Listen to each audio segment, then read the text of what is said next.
जय माता दी। मैं ज्योतिष आचार्य अमित मिश्रा आप सभी का स्वागत करता हूँ।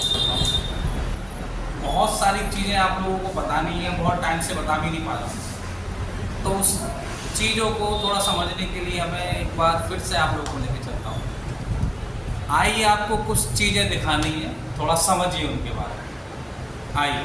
के अनुसार जन्माष्टमी का पर्व भाद्रपद माह के कृष्ण पक्ष की अष्टमी को मनाया जाता है। मान्यता है कि इसी दिन भगवान विष्णु ने मध्य रात्रि के समय मथुरा नगरी में कृष्ण रूप में अवतार लिया था, इसीलिए इसे कृष्ण जन्माष्टमी कहा जाता है। इस दिन व्रत उपवास रखकर भगवान श्री कृष्ण के बाल स्वरूप की पूजा करने से मनोकामना पूरी होती है। आइए जानते हैं साल 2025 में जन्माष्टमी कब है, पूजा व पारण का शुभ मुहूर्त, पूजा विधि और इस दिन क्या करें क्या ना करें। जन्माष्टमी तिथि व शुभ मुहूर्त 2025। कृष्ण जन्माष्टमी 2025 में 15 और 16 अगस्त को मनाई जाएगी। अष्टमी तिथि आरंभ होगी 15 अगस्त रात्रि 11:49। अष्टमी तिथि समाप्त होगी 16 अगस्त रात्रि 9:34। रोहिणी नक्षत्र प्रारंभ होगा 17 अगस्त प्रातःकाल 4:38। रोहिणी नक्षत्र समाप्त तो होगा 18 अगस्त प्रातःकाल 3:17। निशीतकाल पूजा का समय होगा 15 अगस्त रात्रि 12:04 से 12:47। पारण का समय होगा 16 अगस्त प्रातःकाल 9:34 के बाद और 17 अगस्त प्रातःकाल 5:51 के बाद।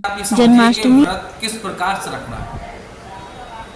व्रत जो रखा जाता है, आप प्रातःकालीन सुबह 4:30 बजे से जब आप उठते हैं और शाम को जब आप पूजा करते हैं, और जिस विधि से आप पूजा करते हैं कि आपने भगवान जी को पूजा की भोग लगाया, फिर आपने व्रत खोल लिया, ऐसा नहीं है। जब आप जिस व्रत को सुबह उठते ही रखना स्टार्ट करते हैं, जैसे मान लीजिए सुबह आपने 5 बजे उठे, तो अगले दिन वो 5 बजे तक आपको व्रत रखेंगे, तब मान्य होगा। आप उसे बीच में छोड़ देंगे तो उसका कोई भी रिजल्ट नहीं निकलेगा। इस चीज़ का आपको विशेष ध्यान देना पड़ेगा और विशेष चीज़ें आपको समझनी पड़ेगी, तब जाके आपका जो आपने व्रत रखा है वो सफल होगा। इस चीज़ को आप विशेष ध्यान से समझिए। तो इस चीज़ का आप विशेष ध्यान रखिए कि आप जो व्रत रख रहे हैं उसको सही विधि विधान से आप रखें, तब वो आपका सही तरीके से नियम व्रत माना जाएगा। व्रत में बहुत सारे नियम भी होते हैं, आप नियम को समझिए।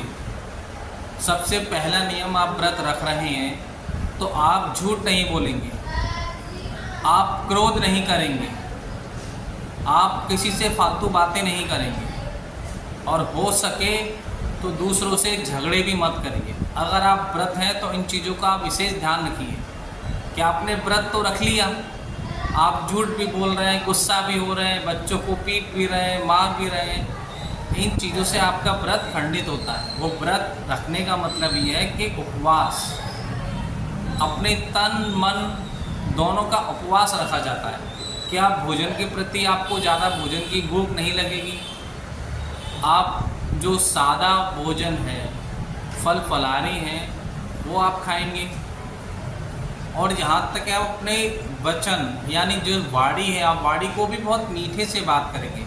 अगर आपको कुछ बोलना है तो आप बता सकते हैं कि ये चीज़ आपको समझनी है, करनी है, ये आपके लिए बहुत ही अच्छा रहेगा। क्योंकि व्रत रखने का जो विधि विधान है वो सही तरीका तो यही है कि आप जब व्रत रखें तो उस व्रत को संपूर्ण तरीके से निभाएं, तब जाके कहीं आपका व्रत पूरा होगा। फिर आप जाके उस व्रत की सही विधि विधान से पूजा करिए। अब लोग पूजा कैसे करते हैं, थोड़ा आप इस पे समझिए। जैसे ही 12 बजते हैं, लोग सीधे व्रत करने के लिए भोग लगाया, पंचामृत स्नान कराया और सीधे आरती कर दी।